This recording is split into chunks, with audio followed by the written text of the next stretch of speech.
of man-made threat. We talk about natural, man-made, essentially all hazards.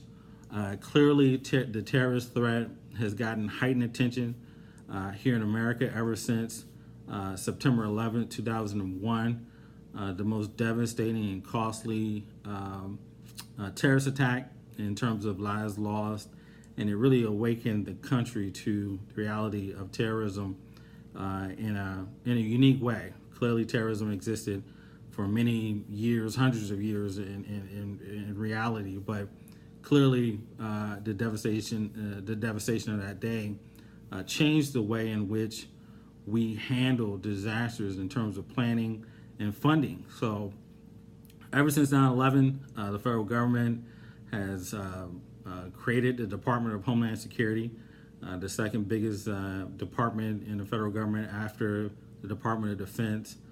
Millions of dollars have been dedicated to emergency equipment, emergency communications, protection equipment, emergency planning. So you got this whole new enterprise that is probably most directly related to the terrorist attacks of 9/11.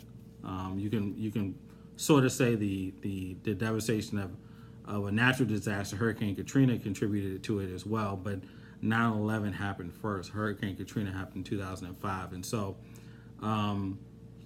in terms of the reading, it talks about that history of 9/11 and the build out of DHS, but it also talks about the different types of terrorism and the individuals and the motivations behind them. We're not just talking about foreign groups, we're also talking about domestic terrorist organizations who are intent for whatever reason to kill and destroy people or infrastructure within the United States. These are American citizens trying to do attacks. We also clearly understand the threat from Al Qaeda and foreign groups who are intent, because of their ideology, to destroy America and kill as many people as possible. Again, that relates directly to 9/11. And so understanding these unique threats, the methods that these different groups use, whether it's bombings or chemical, biological attacks, active shooters through small arm attacks, that is important for an emergency manager to understand the threats and the motivations. And again, what are some of the critical infrastructure that is most likely to be targeted when you're dealing with the terrorist threat. In Europe, what they found over the last 2 years is that a lot of the soft targets are at risk. The malls, some of the places, the concerts and stadiums that do not have a heavy police presence have come under attack. We've seen the same thing here in our country, but the designation of those attacks have been considered more active shooter attacks. We need some changes in the law related to calling those domestic terrorism.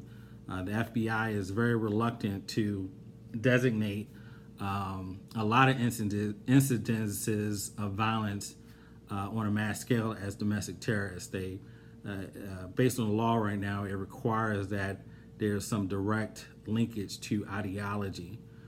So as you recall, back with the Austin bombings, it took them about 2 to 3 weeks to finally make the statement that it was domestic terrorism versus just an individual intent to kill random people.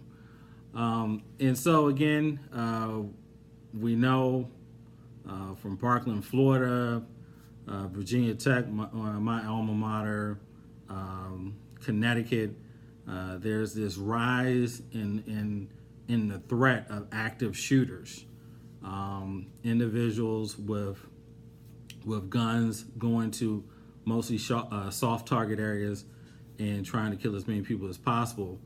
This has created the need to educate individuals, citizens, on what to do in these instances. And again, I go back to what I've said many times. Emergency management is just not the responsibility of emergency managers. It's everyone's responsibilities, including citizens and businesses, etc. And so the See Something, Say Something video talks about what each citizen can do to best survive an incident related to active shooter. And of course, they try to keep it as simple as possible for marketing purposes. Run, hide, fight. And that's pretty simple. If you can get out of there, run. If the person is roaming the halls, try to hide. And then the final item is fight, and fight clearly as your life depended on it. And again, that message probably didn't exist clearly 10 years ago, but it has become necessary because of the rise of these active shooter incidences. I've been to a conference 2 years ago in which an individual from Israel talked about how they educate and train their citizens as it relates to dealing with the potential of terrorism. And clearly some unique differences between Israel and America, but their training is very direct, related to the responsibility of citizens to respond to terrorist attacks and to be resilient in terms of the recovery process. And it was just very interesting how they deal with that, given their threat level related to terrorism. And in many cases, I think it's possible that we will have to do even more to train our citizens to deal with our threats related to terrorism and active shooter incidences. So that's pretty much it for the terrorist threat part. I know the question this week was, what do you think is the level of threat related to terrorism? Is it high, moderate, or low? And again, we haven't had a 9/11 style terrorist attack in a while. We have had clearly active shooter incidences back as close as February in Parkland, Florida. But I just want to get from you all's opinion, where do you see the threat level for terrorism? And so my belief is that it will always remain a very real threat. We have to be cognizant of that and prepare for it in terms of planning, looking at where our biggest gaps, what critical infrastructure needs to be protected, what training we can give to first responders and citizens to prepare for it, and to understand the changing tactics of terrorist organizations. For instance, back around 2011, 2001, 9/11, the focus was on these big scale, very dramatic terrorist attacks.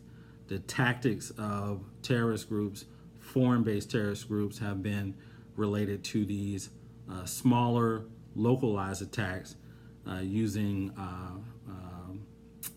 essentially active shooter incidences with small guns and rifles to maximize the death toll. We've also seen these car ramming incidents where an individual takes a truck or a car and tries to run over as many people as possible.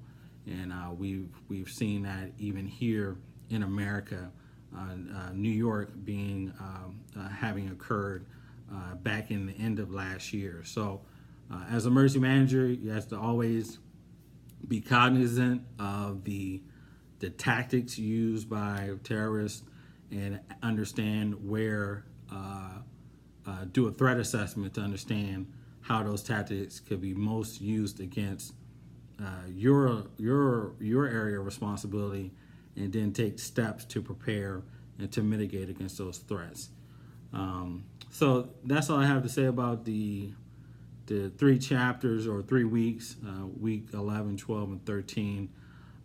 This week coming out, we talk about some coordination and budgetary challenges within emergency management, a couple of good articles and a video for you all to watch.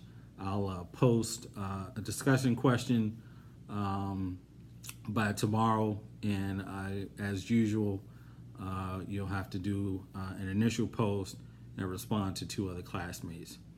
Hope everything is going well with you. If you have any questions or comments or want to talk, please do shoot me an email. Thanks a lot and have a good week.